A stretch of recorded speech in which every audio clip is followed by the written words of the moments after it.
زرعی بلز किसानों के लिए डेथ वारंट, अपोजिशन का बयान। राज्यसभा में इतवार को जबरदस्त गड़बड़ के दरमियान दो अहम ज़रई बिल्स मंजूर किए गए, जिसके दौरान अपोजिशन अरकान ने कुर्सी सदारत की तरफ बढ़ने की कोशिश की और नायब सदर नशीन पर कायदों की किताब फेंकी। अपोजिशन अरकान ने सरकारी कागजात भी फाड़ दिए और नायब सदर नशीन के साथ धक्कम पेल करते हुए इन बिल्स को सेलेक्ट कमेटी से रुजू करने के लिए उनकी तहरीक पर राय दही का मुतालिबा किया। राज्यसभा ने किसानों की पैदावार व तिजारत के फरोग से मुताल्लिक बिल 2020 और ज़रई खिदमात और कीमतों की जमानत से मुताल्लिक किसानों को बाइख्तियार बनाने और उनके तहफ़्फ़ुज़ से मुताल्लिक बिल 2020 को ज़बानी वोट से मंजूर किया। ऐवान बाला को गड़बड़ की वजह से कुछ देर के लिए मुलतवी किया गया। इन बिल्स को लोकसभा में पहले ही मंजूर किया जा चुका है। अब कवानीन बनने से कबल उन्हें सदर जमहूरिया की मंजूरी के लिए भेजा जाएगा।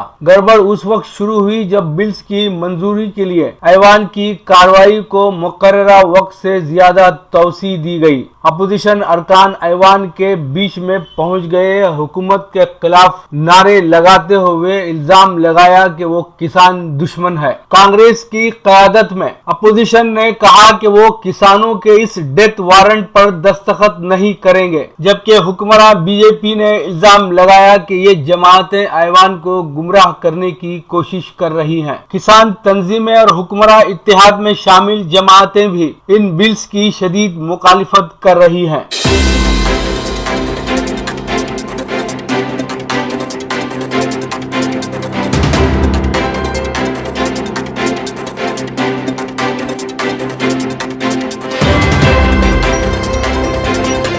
दुनिया भर में 2 करोड़ लड़कियों के स्कूल वापस न आने का अंदेशा। मलाला ने अपने अंदेशे का इजहार किया। अक़वाम मुत्तहिदा की खुसूसी सफीर बराए अमन और दुनिया की कम उम्र तरीन नोबल इनाम याफ्ता समाजी जहदकार मलाला यूसुफजई ने कहा कि दुनिया से कोरोना की वबा के खात्मे के बावजूद तकरीबन 2 करोड़ लड़कियों के स्कूल वापस न आने का अंदेशा पैदा हो गया है। मलाला ने कोरोना की वजह से दुनिया भर में लड़कियों की मुतासर होने वाली तालीम और ख़वातीन के मसाइल बढ़ जाने पर अफसोस का इजहार किया। मलाला ने कहा कि कोरोना की वबा के बाइस ये खदशात पैदा हो गए हैं कि दुनिया भर की 2 करोड़ लड़कियां अब कभी स्कूल वापस नहीं आ सकेंगी। लड़कियां कोरोना की वबा खत्म होने के बावजूद स्कूल वापस नहीं आ सकेंगी और दुनिया भर में तालीमी मंसूबों को जारी रखने के लिए अब सालाना 200 अरब डॉलर की जरूरत पड़ेगी। कोरोना की वबा ने अक़वाम मुत्तहिदा की जानिब से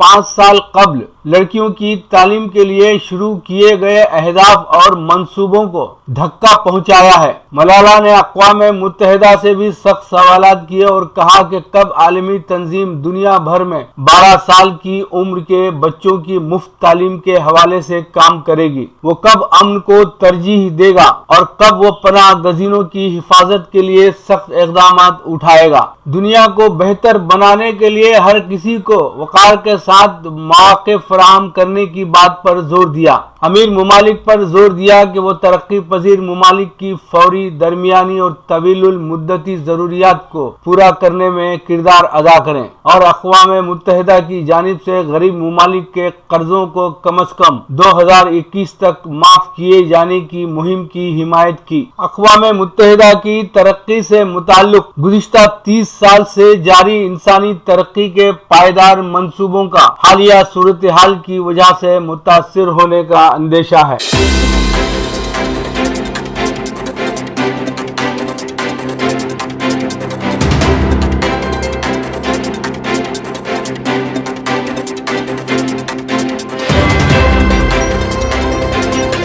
गुलबदीन हिकमत यार तालिबान के साथ ताउन के लिए तैयार। अफगानिस्तान की इस्लाम पसंद तंजीम हिज़्ब इस्लामी के सरबराह गुलबदीन हिकमत यार ने तालिबान के साथ इत्तेहाद का ऐलान किया है। हिकमत यार ने कहा कि वो तालिबान के साथ बराह रास्त बातचीत और ताउन के लिए तैयार हैं। अगर तालिबान और हिज़्ब इस्लामी आपस में मिल जाते हैं तो वो एक ऐसी कुव्वत बन जाएंगे जिसके खिलाफ कोई महज आराई नहीं कर सकेगा और अफगानिस्तान افغانستان کے موجودہ بحران پر بھی جلد قابو پا لیا جائے گا۔ اب یہ طالبان پر منحصر ہے کہ وہ کیا فیصلہ کرتے ہیں۔ افغان حکومت کمزور اور منقسم ہے، جبکہ طالبان اور حزب اسلامی کی اقدار اور نظریات یکساں ہیں۔ امریکہ کو یہ احساس ہو گیا ہے کہ افغانستان میں اس کی موجودگی صرف مالی اور جانی وسائل کے ضیاع کے علاوہ اور کچھ نہیں ہے۔ امریکہ چاہتا ہے کہ افغان حکومت اور طالبان کے درمیان معاہدہ جلد طے پا جائے تاکہ امریکہ کو یہاں سے نکلنے کا محفوظ راستہ مل سکے۔ گلبدین حکمت یار نے مزید کہا کہ پاکستان کے ساتھ دشمنی کی بنا پر ہندوستان چاہتا ہے کہ مذاکرات کا عمل جلد مکمل نہ ہو، اسی لیے وہ مقامی مسلح جتھوں کے ساتھ مل کر حالات کو خراب کرنے کی کوشش کر رہا ہے، جبکہ افغان حکومت مذاکرات کو نومبر تک تاخیر کا شکار کرنا چاہتی ہے تاکہ امریکہ میں صدارتی انتخابات مکمل ہو جائیں اور پھر نئی انتظامیہ کے ساتھ نئے معاہدے طے کیے جا سکیں۔ دوسری جانب چین اور پاکستان کا یکساں موقف ہے کہ مذاکرات جلد مکمل کیے جائیں تاکہ افغانستان سے بھارت کی موجودگی اور اس کے اثر و رسوخ کو کم کیا جا سکے۔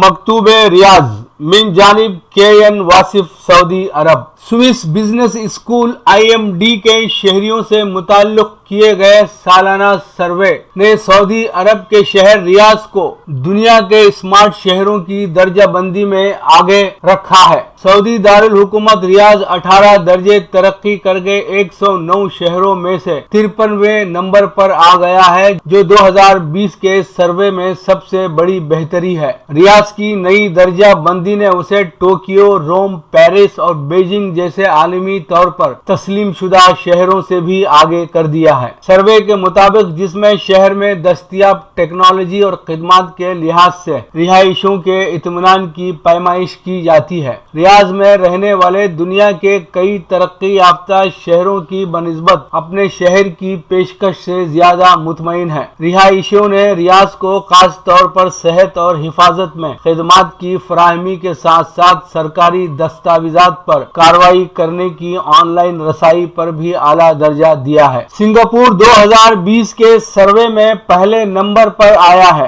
اس کے بعد فن لینڈ میں ہیلسنکی اور سوئٹزرلینڈ میں زیورچ کا نمبر تھا۔ امریکی شہر نیو یارک 28 درجے ترقی کر کے 10ویں نمبر پر ہے، جو 2020 کے سروے میں اس شہر کے لیے سب سے بڑی بہتری ہے، جبکہ واشنگٹن DC 19 درجے ترقی کر کے 12ویں نمبر پر آ گیا ہے۔ لندن 5 درجے اضافے کے ساتھ 15ویں نمبر پر آ گیا۔ ابو دبئی اور دبئی دونوں شہروں کی درجہ بندی میں بہتری آئی ہے، جو سروے کے نتائج میں بالترتیب 42ویں اور 43ویں نمبر پر آ گئے ہیں۔ قطر کے شہر دوحہ کے رہائشیوں کو سروے میں شامل نہیں کیا گیا۔ واضح رہے کہ اپریل اور مئی میں 109 شہروں کے سینکڑوں شہریوں کا سروے کیا گیا۔ سروے میں شہریوں سے ان کی صحت اور حفاظت، نقل و حرکت، سرگرمیوں، مواقع اور گورننس جیسے کلیدی شعبوں سے متعلق سوالات کیے گئے۔ ریاض 2030 تک اپنی آبادی کو دگنا کرنے کے لیے اربوں ڈالر کے سرمایہ کاری پروگرام کے وسط میں ہے۔ پیش ہے ہمارا پروگرام وقفہ ادب۔ وقفہ ادب میں ڈاکٹر نجمہ شاہین کوسہ صاحبہ کو سماعت فرمائیں۔ میں ڈاکٹر نجمہ شاہین کوسہ ڈیرہ غازی خان پنجاب پاکستان سے ہوں۔ میں وسیلہ چینل والوں کی اور جناب محمود شاہد صاحب کی بہت زیادہ مشکور ہوں کہ جنہوں نے مجھے اپنے پروگرام کے لیے انوائٹ کیا کہ میں ان کے چینل کے لیے ان کو پروگرام دوں۔ آج بھی شاہیں ساتھ ہے میرے بچھڑے ہوئے ایک ساتھ کا دکھ، آج بھی شاہیں ساتھ ہے میرے بچھڑے ہوئے ایک ساتھ کا دکھ، دل میں آ کر بیٹھ گیا ہے ٹوٹی اجڑی ذات کا دکھ۔ آج بھی شاہیں ساتھ ہے میرے بچھڑے ہوئے ایک ساتھ کا دکھ، دل میں آ کر بیٹھ گیا ہے ٹوٹی اجڑی ذات کا دکھ۔ موت کو جیون جان کے شب بھر जागना है मामूल मेरा। मौत को जीवन जान के शब भर जागना है मामूल मेरा।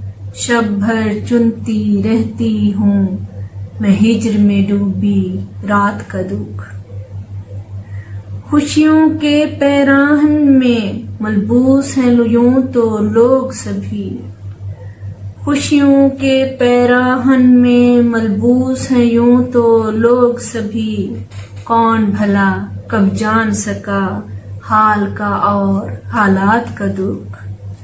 अश्कों को दरिया कर डाला फिर दरिया को बहर किया।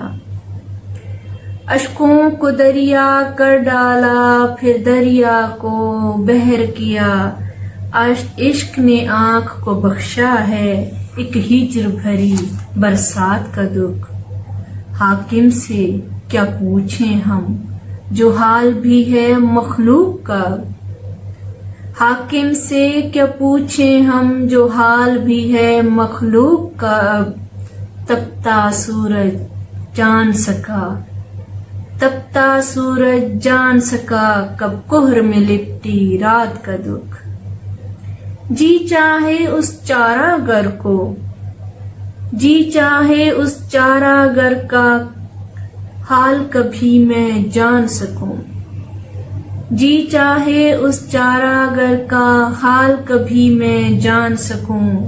उसको तो मालूम न होगा हाथ से छूटे हाथ का दुख। मेरे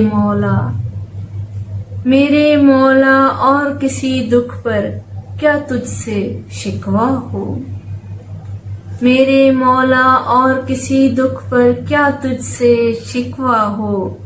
खुद को तन्हा कर देता है इश्क में खाई मात का दुख। चलते चलते चलते चलते वस्ल अचानक हिज्र की शाम में ढल जाता है।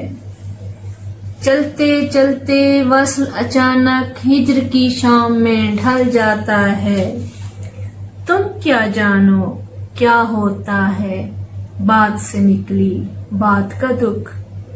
तुम क्या जानो क्या होता है बात से निकली बात का दुख।